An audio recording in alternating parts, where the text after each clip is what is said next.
اگر مرگ هم تو آخران ایستگاهی حیات ما می بود کار آسان بود، اما مرگ و قبر آخرین ایستگاهی حیات دنیا و اولین ایستگاهی حیات آخرت است. دوستی عزیز، گاه به قبرستان گذر کن، به حال کسانی که آنجا خوابیدند بیندیش. هر نفسی که انسان نفس میکشد یک خشت قصر عمرش کم شده ایستاده است. اگر مرده مسکین زبان داشتی، به فریاد و زاری فغان داشتی که ای زنده چون هست امکانی گفت، لب از ذکر چون مرده بر هم مخوت. بسم الله الرحمن الرحیم. دوستان عزیز، بسیاری از آدمان درباره مرگ حرف زدن نمیخواهند، حتی شنیدن نمیخواهند و این نشانه خیلی خطرناک است، نشانه غفلت از آخرت، نشانه بیماری قلب است که حتما باید معالجه شود. در حدیثی که آن را امام ترمذی روایت کردند، پیامبر صلی الله علیه و سلم فرمودند: اذکروا حازم اللذات الموت. شما از بین برنده همه لذت ها را که مرگ است به یاد بیارید. یاد آوردن مرگ انسان را برای آمادگی گرفتن برای این روز مساعدت میکند. کسانی که نمیخواهند مرگ را به یاد آورند شاید گمان میکنند که اگر از مرگ حرف نزنند دیرتر میمیرند. هرگاه که درباره این چیز بسیار حرف زنند اجل آنها نزدیک میشود. این محض خیال است. چرا من و شما درباره مرگ نباید فکر کنیم، حرف زنیم، در حالی که مرگ آخرین ایستگاه حیات من و شماست، آخرین ایستگاهی که حتما به آن رفته میرسیم، ایستگاهی که به آن پدران ما، مادران ما، دوستان ما، حتی بعضا فرزندان ما، اطرافیان ما که از ما حتی جوانتر بودند، از ما صحتمندتر بودند، از ما احتیاطشان بیشتر بود، به این ایستگاه رفته رسیدند.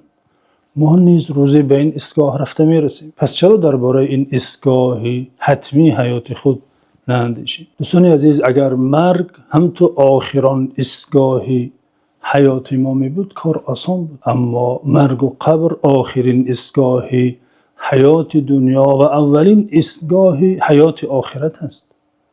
یعنی ما به واسطه مرگ، به رخ دادن مرگ از این دنیا به دنیای دیگر قدم می نهیم. دنیای وسیع تری، دنیای طولانی تری، دنیای پیچیده تری.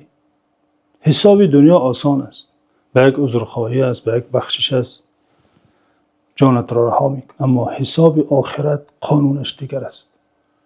قانون حساب آخرت را خداوند بیان کرده فرموده: و من یعمل مثقال ذره خیرا یره و من یعمل مثقال ذره شرا یره. هر کی به اندازه یک ذره اگر کاری نیک کرده باشد پاداش آن را میبیند و هر کی به اندازه یک ذره اگر کاری زشت کرده باشد مجازات و کیفری آن را نیز میبیند. پس انسان در پیش خود سفری طولانی دارد، سفری دشواری دارد که نامش مرگ است.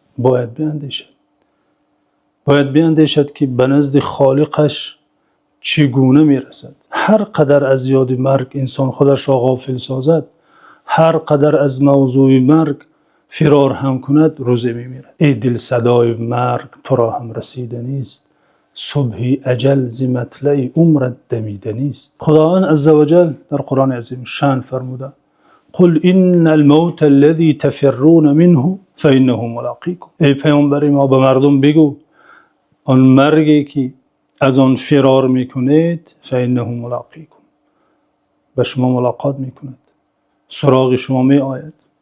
فرشته مرگ روز مهمانی شما می شود. در جای دیگری قرآن خداوند فرموده: اینما تکونوا یدرککم الموت ولو کنتم فی بروج مشیده. در هر کجا که باشید یدرککم الموت، مرگ شما را می یابد. در هر کجا که باشید، در مستحکم ترین قصرها، در زیر آب، در آسمان، در قیمت ترین بیمارخانه های دنیا هم معالجه گیرید، مرگ شما را پیدا می کند. ولو کنتم فی بروج مشیده، حتی اگر در قصرهای خیلی مستحکم، درهای خیلی بسته هم باشد، فرشته مرگ آنجا می درآید. دوستی عزیز، گاه به قبرستان گذر کن، به حال کسانی که آنجا خوابیدند بیندیش. آنها نیز مثل من و شما روزی در قید حیات بودند، زیبا می پوشیدند، لذیذ می خوردند، راحت خواب می کردند. شاید وقت نداشتند درباره این جایی که حالا خوابند بیندیشند. چون که کار داشتن، تجارت ها داشتن، دکان داشتن، کارخانه داشتن، کارگرها داشتن، وقت نمیافتن درباره قبر اندیشه کنن. انیقترش درباره این خانه ای که امروز ساکن آن هستند. فالعاقل من اتعظ بغیره، پس شخص عاقل و خردمند کسی است که از دیگران عبرت گیرد، از کسانی که آنجا خوابیدند و در آرزوی یک لحظه نفس کشیدنند که یک بار سبحان الله گفته توانند اما نمیتوانند، چون که کتاب حساب محکم شده. دیگر در آرزوی حالتی کسی هستند که در قید حیات است و فرصتی عمل صالح کردن دارد. دوستی عزیز، آیا دنیا این همه زحمت و تلاش و اندیشه و این همه جان کندن را دارد و قبر این خانه دائمی انسان آیا سزاوار این همه فراموشی است؟ شخص عاقل آینده بین می شود، دوراندیش می شود. چون این زندگی نمی کند که خانه سازد و قصرها بنیاد کند و آنها را خیلی زیبا و روشن کند، سپس از اینجا یک و یک باره به جای منتقل شود، به جای گذرد که تنگ و تاریک است. آنجا را به سجده روشن نکرده، به طاعت وسیع نکرده. این گونه زندگی ساختن از خرد و از دوراندیشی نیست. انسان میباید آن گونه که به خانه و به ایوان و به کارخانهش دقت دارد، شب روز میاندیشد، برای خانه قبرش نیز باید بیاندیشد. آنجا را نیز باید تعمیر کند. نفس هر دم ز قصر عمر خشت میکند بیدل.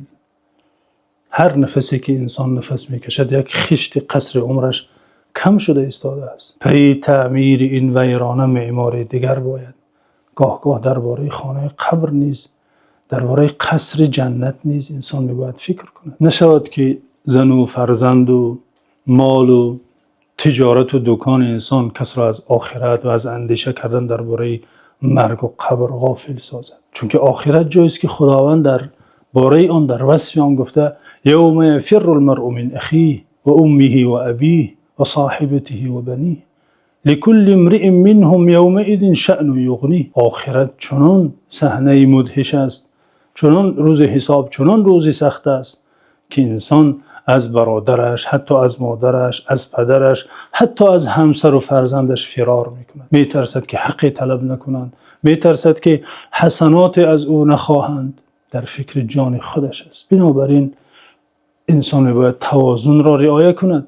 حق زن و فرزند و والدین و کارخانه و کارگرها را البته باید فکر کند، ادا کند، اما باید در اندیشه خودش، در اندیشه مسیرش، در اندیشه حساب آخرتش نیز باشد. خداوند عزوجل در جای دیگر در وصف روز آخرت در سوره لقمان فرموده یا ایها الناس اتقوا ربکم واخشوا یوما لا یجزی والد عن ولده ولا مولود هو جاز عن والده شیئا.